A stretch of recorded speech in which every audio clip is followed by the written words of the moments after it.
Bismillah. Anak-anak saja semuanya buka kameranya ya nak.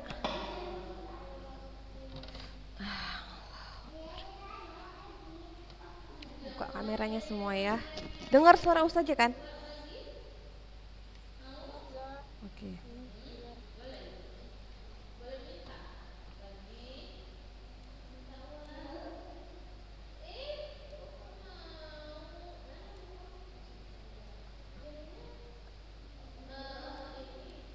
Buka dulu ya kameranya biar langsung kita mulai.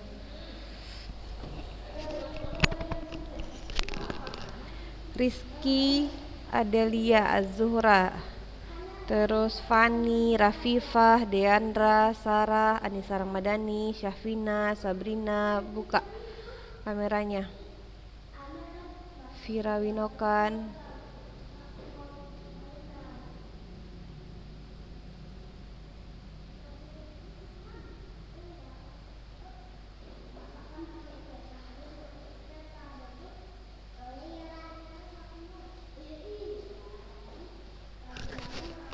Kak nah, si Dwi enggak ada datang. Pas 8 yang biasa datang enggak.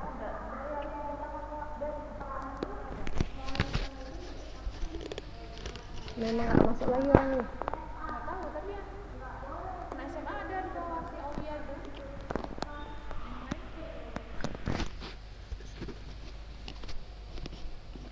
Oke, Rizka, Aulia, Rafifa, kameranya dibuka nak semuanya. Biar kita mulai ya.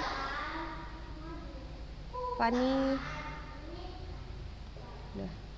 Langsung kita mulai ya. Assalamualaikum warahmatullahi wabarakatuh.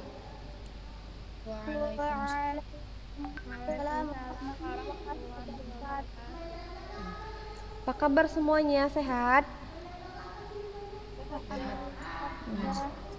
Puasa? Puasa Ustazah. Ya, gimana puasanya? Lancar ya?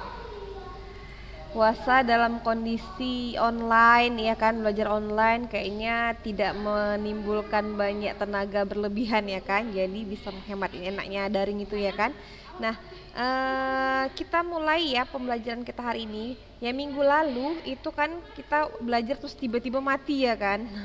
Ada kesalahan teknis, tiba-tiba langsung mati zoomnya, dan memang pun kebetulan waktunya juga udah habis kemarin ya kan. Jadi ada ustazah berikan video ke grup kelas kan, ada ustazah berikan video tentang gelombang. Ada nggak kalian lihat video tersebut? Ada. Di video tersebut udah lengkap ya dibahas. Ada gelombang transversal, ada gelombang longitudinal, terus perbedaan transversal dan longitudinal, terus udah ada penjelasan tentang panjang gelombang atau lambda, ada frekuensi, ada periode, ya kan? Dan ada juga contoh soal tentang kecepatan gelombang, ya kan? Dibuka nggak videonya atau jangan-jangan nggak dibuka? Kalau dibuka pasti ada itu, dan ustazah lihat itu bagus sekali videonya ya kan, dan ada animasinya, jadi kita mudah menangkap pembelajaran ya kan. Nah sekarang kita simpulkan dulu ya yang minggu lalu, dan kita udah belajar tentang apa itu gelombang ya kan, dan ada yang berpindah apa? Ya, yang merambat adalah energi pada gelombang. Nah, gelombang berdasarkan energinya bisa dibedakan menjadi dua, yaitu gelombang mekanis dan gelombang elektromagnetik. Kalau mekanis apa? Mekanis gelombang yang memerlukan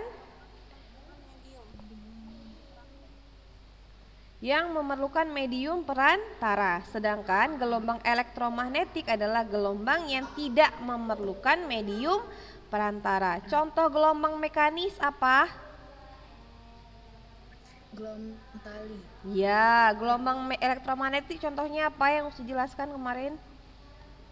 Cahaya. Nah, gelombang cahaya ataupun gelombang bunyi, ya kan, bisa juga.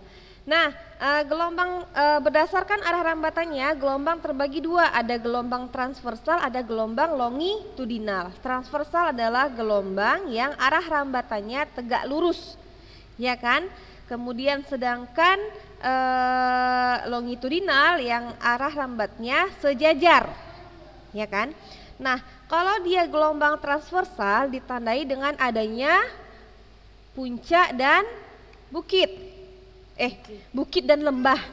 Ya kan? Bukit dan lembah. Bukit satu lembah disebut dengan satu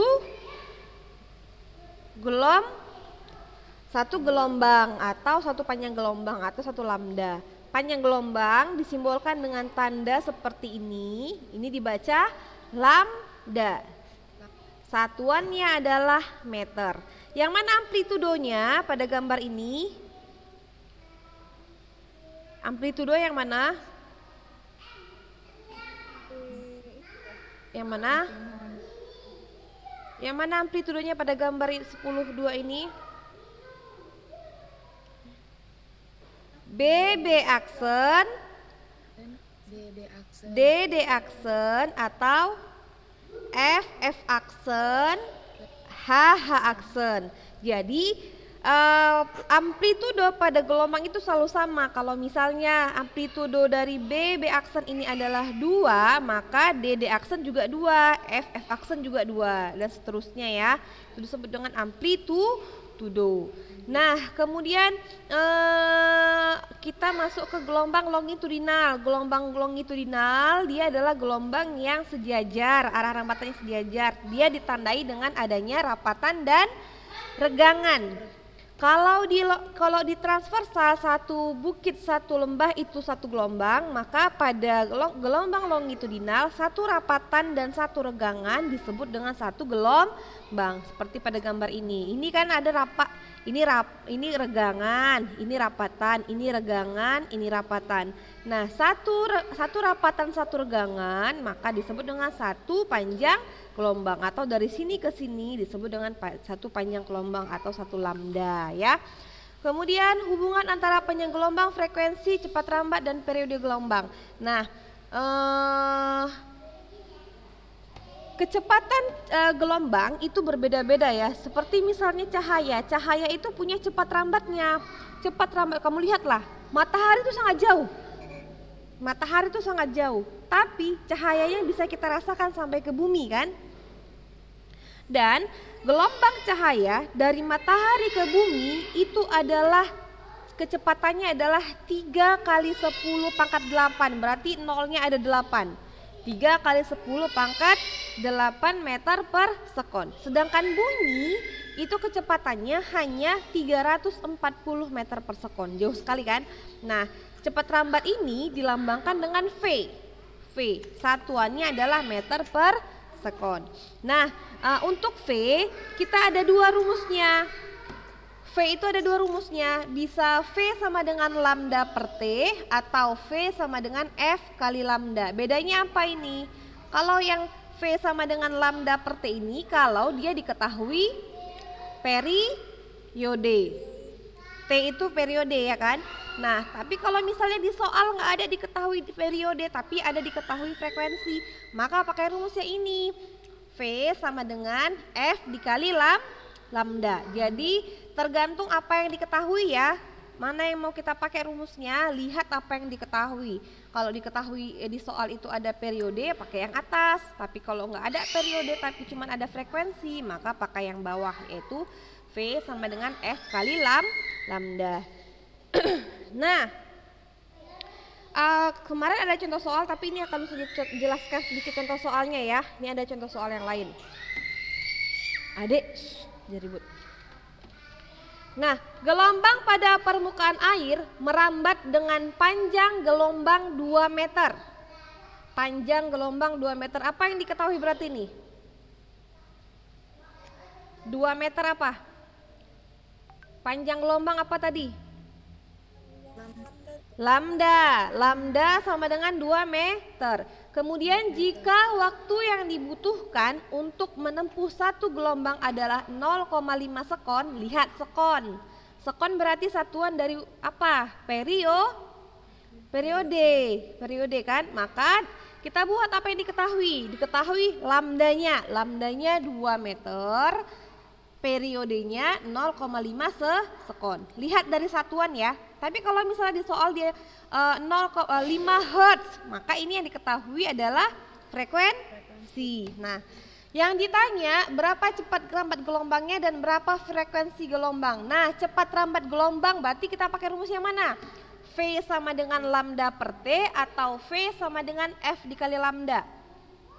V sama dengan lambda per T. Kenapa lambda per T yang dipakai? Iya, benar sekali. Karena yang diketahui adalah periode. Nah, kita masukkan rumusnya. V sama dengan lambda per T. Lambdanya 2, T-nya 0,5. 2 dibagi 0,5 sama dengan 4. 4 meter per sekon. Jadi cepat lambatnya adalah 4 meter per sekon. Sekarang yang ditanya adalah frekuensinya. Nah, seperti yang udah kita bahas yang sebelum-sebelumnya, kalau yang ditanya frekuensi, kita langsung aja F sama dengan 1 per T. F sama dengan 1 per T. Atau bisa juga pakai rumus V sama dengan lambda kali F, bisa juga. Yang mana yang mudahnya ya. Nah, kita pakai yang F sama dengan 1 per T. Masukkan aja ya, 1 dibagi 0,5 sama dengan 2 Hz. Jadi frekuensi gelombang pada air adalah 2 Hz. Mudah ya? Mudah kan? Kalau mudah, coba satu aja kalian kerjain sekarang. Yang nomor 1 ini. Langsung dihitung coret-coret aja ya. Sebuah gelombang panjangnya adalah 0,75 meter. 0,75 meter dan cepat lambatnya adalah 150 meter per sekon. Ditanya berapa frekuensinya? Berapa frekuensinya? Coba coret-coret. Ambil handphone mama. Dek, jangan main itu dek, nanti mati lagi dek. No dek, adek. Jangan kasih adek main itu ya nak. Dapat jawabannya? Ya?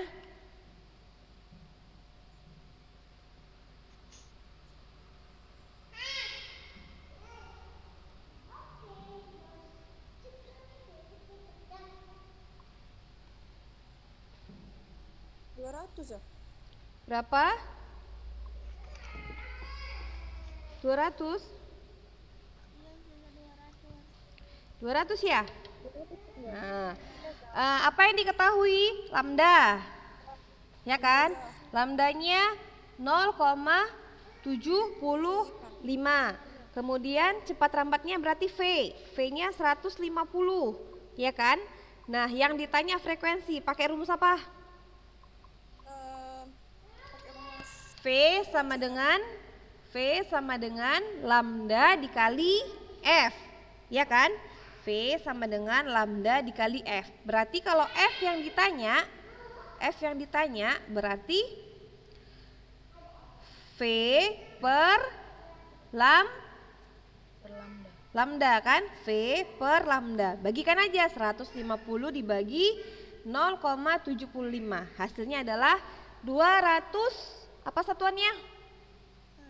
Ya, 200 Hz. Pintar, Masya Allah. Nomor 2. Katanya satu aja Ustazah. Suruh lagi nomor 2 ya kan.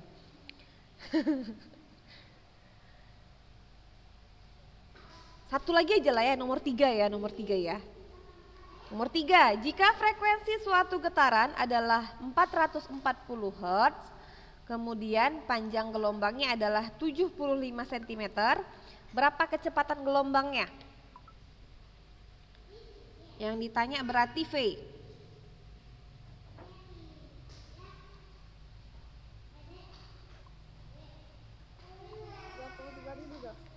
Berapa? 33.000, benar. Yang lain segitu juga dapatnya.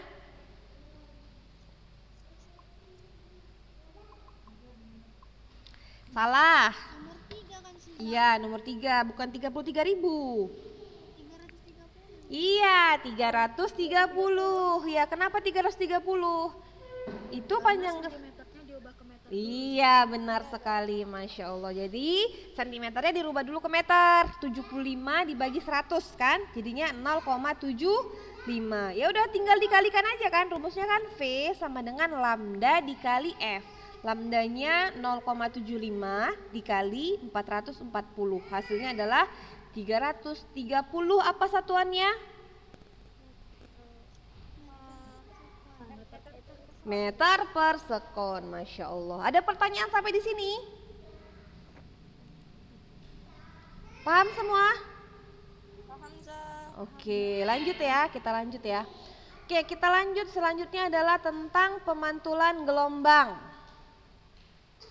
Ternyata gelombang itu juga mengalami yang namanya pemantulan. Tahu kan pemantulan kan? Pemantulan itu seperti kayak misalnya ada bola yang kita lempar atau kita lepaskan ke lantai, nanti kemudian bola tersebut akan memantul gitu ya kan. Nah, dari mana kita tahu ada yang namanya pemantulan gelombang? Ini bisa kita lihat pada gambar di bawah ini nih. Kita lihat di sini. Di sini ada setitik air yang jatuh. Nah, kamu lihat di samping-sampingnya ini, maka akan timbul yang namanya gelombang kan, riak-riak gelombang kan. Nah, inilah yang dinamakan dengan pemantulan gelombang. Atau pada ini ada tali, ya, satu di ujung, yang satu dipegang sama teman kamu, yang satu lagi kamu pegangkan, kamu naikkan turun, naik turun, maka akan terjadi yang namanya pemantulan gelombang. Nah, pemantulan gelombang adalah peristiwa membaliknya gelombang setelah mengenai penghalang. Nah, pada tali contohnya, gelombang yang mencapai ujung akan memberikan gaya ke atas pada penopang yang ada di ujungnya. Adik jangan, Dik. Di ujung, sehingga penopang memberikan gaya yang sama tetapi berlawanan arah kepada tali. Nah, ini yang disebut dengan gelombang atau pantulan pada gelombang. Nah, sekarang kita masuk ke bunyi. Bunyi ini adalah salah satu dari jenis gelombang. Gelombang apa? Gelombang apa? Tadi udah kita bahas. Bunyi masuk gelombang apa? Ya, dia longitudinal dan elektromagnetik, ya kan? Jadi dia gelombang longitudinal karena dia terdiri dari rapatan dan regangan. Sedangkan termasuk ke dalam elektromagnetik karena dia tidak memerlukan medium perantara. Dia hanya langsung udara aja kan ininya, mediumnya kan, seperti cahaya. Cahaya pun kan hanya udara aja kan, nggak perlu alat dia untuk sampai ke telinga kita. Nah, contoh yang terjadi adalah ketika kita misalnya memukul meja. Kita pukul meja. Meja itu kita pukul ada getaran kan? Ada getaran kan? Nah, ketika ada getaran maka akan menghasilkan yang namanya gelombang. Gelombang itu akan sampai ke telinga kita.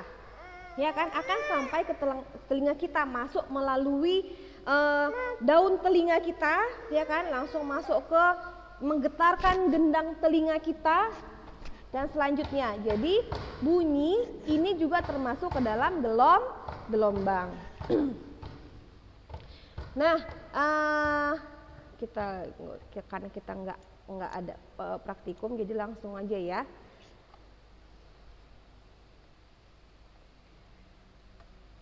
Nih ya, dapat disimpulkan bahwa bunyi ditimbulkan oleh benda-benda yang bergetar. Jadi bunyi itu sampai ke telinga kita itu karena ada getaran pada benda-benda yang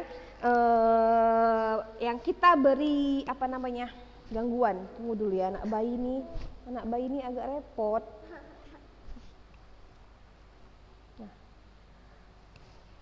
Nah, dikatakan dia gelombang longitudinal karena dia ada rapatan dan regangan, dan arah rambatannya tegak lurus. Arah rambatannya sejajar dengan arah getarnya. Nih, ini tahu garpu tala? Inilah garpu tala. Nih, pada gambar ini namanya adalah garpu tala. Ini proses masuk gelombang bunyi menuju ke telinga. Nah, apakah molekul udara berpindah? Enggak, molekul udaranya enggak berpindah, ya kan? Tetapi dia hanya mengalami rapatan dan regangan. Bunyi sampai di telinga karena merambat dalam bentuk gelombang. Nah, karena jadi Tanpa adanya medium perantara, maka bunyi ini tidak dapat merambat. Hal inilah yang mengakibatkan bunyi termasuk ke dalam, salah tadi bunyi gelombang mekanis ya, bukan gelombang elektromagnetik, karena dia butuh perantara. Perantaranya itu adalah udara. Saja salah tadi ya. Nah, sedangkan cahaya dia nggak perlu. Nah, begitu. Jadi hal ini mengakibatkan bunyi termasuk jenis gelombang mekanis. Begitu pula ketika kita mendengar bunyi akan dirambatkan ke telinga kita melalui udara. Jadi dapat disimpulkan bahwa bunyi dapat terdengar bila ada 3 syaratnya. Bunyi bisa terdengar kalau 3 syaratnya. Yang pertama adanya sumber bunyi atau asal bunyinya berada. Apa yang dibunyikan? Misalnya kayak alat musik atau contohnya lain apa ya? Kayak sumber pokoknya itu tahu kan sumber bunyi kan, masuk saja kan?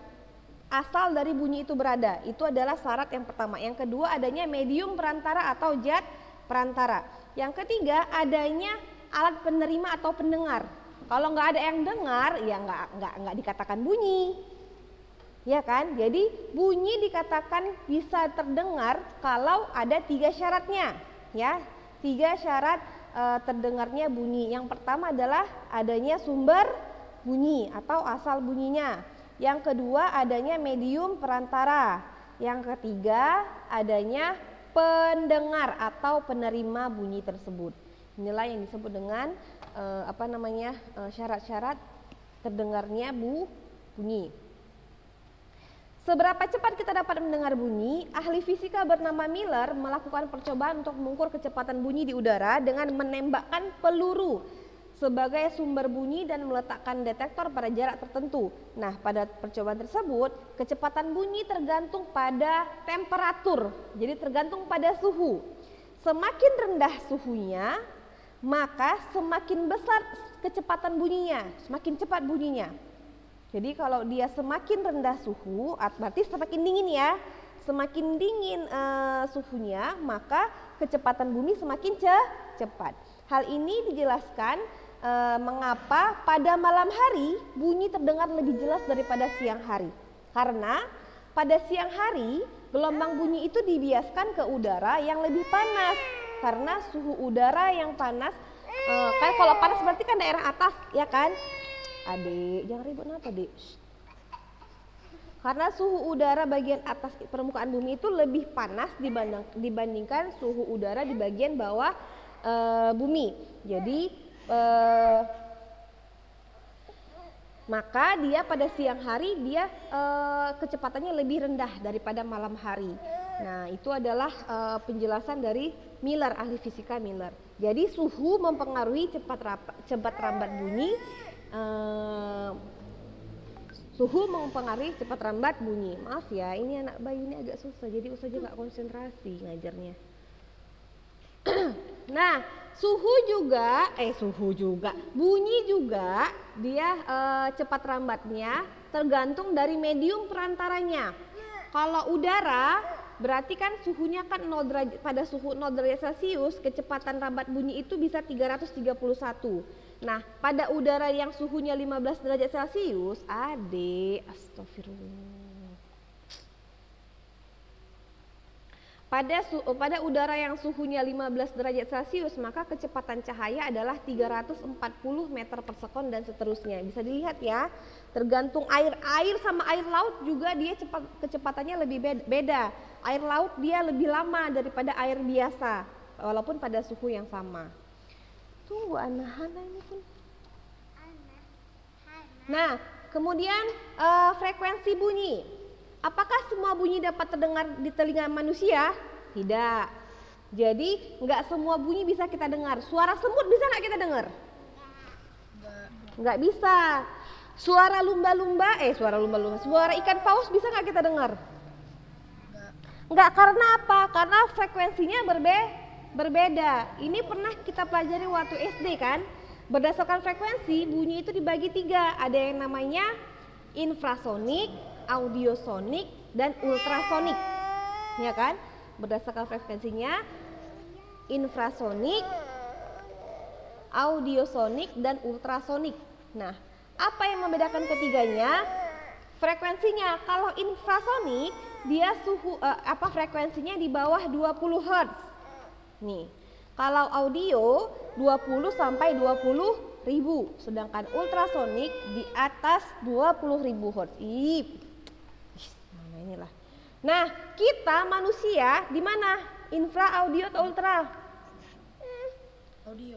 Ya, kita ada di audiosonik pada 20 sampai 20.000 Hz, ya. Sedangkan dia kalau infrasonik itu contohnya adalah jangkrik, ya kan? Semut, pokoknya yang kecil-kecil ya kan. Nah, kemudian yang di atas 20.000 Hz contohnya adalah kelelawar, lumba-lumba, dan yang lain-lainnya. Nah, ini adalah contoh dari frekuensi. Anjing adalah salah satu contoh hewan yang mampu menangkap bunyi infra, audio, dan ultra. Dia bisa tiga-tiganya, anjing. Karena dia kurang dari 20.000 Hz, tapi dia mencapai 40.000 Hz. Nah, berarti dia punya tiga-tiganya ya, anjing ini. Nah, anjing ini akan terbangun jika mendengar langkah kaki manusia yang sangat pelan sekalipun. Makanya banyak orang yang menjadikan anjing sebagai penjaga rumahnya, ya kan? Agar dengar dia langsung. Kalau ada yang bunyi yang sedikit aja langsung bangun ya anjing itu. Nah, selain anjing, ada juga kelelawar. Kelelawar ini dia memanfaatkan bunyi dengan baik. Kelelawar dapat mengeluarkan gelombang ultrasonik saat terbang pada malam, dan pada malam hari mata kelelawar itu kan dia nggak bisa berfungsi dengan baik. Kalau malam mata kelelawar tuh nggak bisa berfungsi. Akhirnya dia menggunakan pendengarannya, yaitu mengeluarkan bunyi ultrasonik sebanyak mungkin untuk mengetahui jarak suatu benda. Misalnya dinding ini tuh berapa ya jaraknya, maka dia memanfaatkan pemantulan bunyi. Dia akan mengeluarkan suara sekeras-kerasnya untuk dia tahu ini memantul apa enggak gitu. Kalau misalnya kita kan di dalam ruangan gitu, kita tahu mantul suara kita, berarti kan kita agak dekat dengan tembok atau dinding kan. Tapi kalau misalnya kita di hutan, kita teriak halo gitu kan, tapi balasannya agak lama gitu kan. Nah, artinya pemantulan bunyinya itu agak lama kan, artinya ada jarak di situ. Nah, kelelawar memanfaatkan bunyi ultrasonik pada saat dia terbang, apalagi pada malam hari, supaya dia nggak tertabrak benda-benda di sekitarnya, karena dia tidak bisa melihat dengan baik ketika malam hari. Ya, jadi mungkin sampai situ aja dulu kita materi kita hari ini, sampai frekuensi bunyi ya, sampai frekuensi bunyi. Nah, tengoklah ini anak-anak inilah. Nanti kita akan belajar selanjutnya tentang karakteristik bunyi dan lain-lain. Ada nanti nada, ada warna atau kualitas bunyi, ada resonansi dan seterusnya. Nah, sebaiknya sih sebenarnya kayak yang ini nih baca sendiri aja di rumah ya, yang tentang karakteristik bunyi ini. Nanti kamu baca aja di rumah. Jadi usah minggu depan langsung membahas tentang pemantulan bunyi. Habis itu selesai kita tentang bunyi, langsunglah kita belajar ulangan bulanan ya. Saja kayaknya yang tugas yang terakhir, yang kemarin tuh kan banyak yang nggak ngumpul, anak kelas 8 banyak kali yang nggak ngumpul tugas yang terakhir Ustazah berikan. Kan ada Ustazah kasih tugas kan sebelum puasa kemarin itu, banyak kali yang belum ngumpul. Jadi iya, terakhir itu banyak yang belum ngumpul. Masih Ustazah tunggu lah itu ya, yang belum ngumpul cepat segera dikumpul ya, biar ada nilai kalian. Ntar lagi kita akan naik-naikan kelas ya kan. Nah, karena udah habis materi kita hari ini, ada yang mau nanya nggak? Ada, Zah. Nah, silahkan. Zaza kan yang bunyi tadi dapat disimpulkan bahwa bunyi dapat terdengar bila ada sumber bunyi dari zat perantara dan alat penerima dan pendengar. Berarti kalau misalnya kata kan nggak ada udara, Zah, berarti nggak bisa dengar. Nggak ada, berarti nggak bisa kita dengar bunyi, maka kita bunyi nggak terdengar namanya gitu ketika di di luar angkasa maksudnya kan. Makanya kalau astronot itu dia biasanya ada alat alat dia untuk berkomunikasi dengan temannya gitu ya kan, ada alat untuk menyampaikan bunyi gitu. Dan biasanya pun mereka kan nggak bisa ngomong secara langsung. Kenapa? Karena pun mereka kan pakai itu apa namanya yang kayak helmnya itu kan, yang dia untuk oksigennya itu kan. Jadi luar angkasa nggak ada udara, maka nggak bisa terdengar bunyi gitu. Maka syarat terjadinya bunyi terdengar tuh nggak ada gitu. Ada lagi? Ada lagi? Nggak ada. Ini orangnya ada nih kan, Vira, Safira, sama Natika Ola. Ini ada orangnya nggak? Nggak hidup kameranya soalnya. Tita Azra, Tita Almezra, Felicia nggak hidup kameranya. Ya, karena nggak ada pertanyaan, maka usah dianggap kalian mengerti. Bagi yang malu untuk bertanya mungkin, karena pun waktunya udah habis. Nanti kalau mau nanya, langsung di WA aja Ustazah secara japri ya. Ya, jadi itu aja materi kita hari ini. Biasakan ya, ini pesan saja ya, khusus anak kelas 8 Ustazah wanti-wanti, apalagi kelas 8A dan B nih ya. Ustazah minta tolong, ketika kita mengikuti pembelajaran Zoom, pastikan semuanya membuka kameranya. Kenapa harus dibuka kameranya? Karena ada kasus kejadian kelas 8 ini, dibiarkannya aja Zoomnya terbuka, dimatikannya kamera, dia pergi. Jadi ustazahnya ngomong aja, dia nggak denger apa yang dijelaskan ustazahnya. Nah, jadi harap menghidupkan kamera ke depannya ya. Pesan saja ya, harap diperhatikan ya nak. Nah, jadi karena udah habis waktunya, kita tutup pertemuan kita dengan membaca doa kafaratul majelis. Subhanakallahumma wa bihamdika asyhadu alla ilaha illa anta astaghfiruka wa atubu ilaih. Assalamualaikum warahmatullahi wabarakatuh. Waalaikumsalam warahmatullahi wabarakatuh.